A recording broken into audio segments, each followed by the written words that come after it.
I run an organization called 350 Girls. We are 350 Girls for the 350,000 women who served in World War II. Media at the time tended to refer to them as girls in an attempt to demoralize them, but they ended up taking that and making it their own. So they called themselves the Girls, and we are 350 Girls in their honor. March is Women's History Month, so it seemed like a good time to have a conversation about what it means to honor and include women in our various organizations. And I'm going to use the word representation, but I also want to talk about illustration, the methods in which we represent women veterans. In 2015, I was in a classroom at Joint Base Lackland, San Antonio, going through our Air Force Heritage module. Out of the 15 or so men that were talked about that day, the only woman referenced was Chief Master Sergeant Grace Peterson, the first woman to attain that rank. Nothing about the countless other women who made it possible for a woman to even achieve Chief Master Sergeant, or the women who came after and built on that legacy. Upon my graduation from basic training and over the following years, I found myself looking for military women's stories, and I only found the occasional image. Sometimes we found a corner of uniforms, but very commonly we found nothing at all. I looked for their names on dining facilities and here within Legion halls and veteran organizations.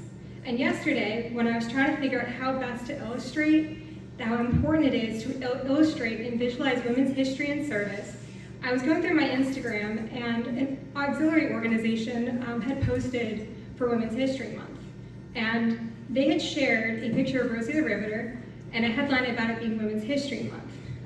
I went to check the national page and then a couple other pages to see what others had posted for Women's History Month, but currently only auxiliary had posted.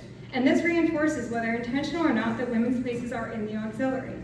And a few other organizations that had posted also used Rosie the Riveter.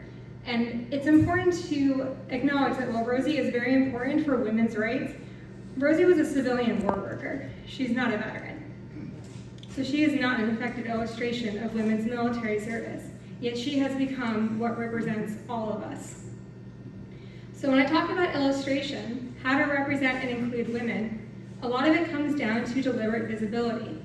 Women's service was not meant to be highly visible for a long time.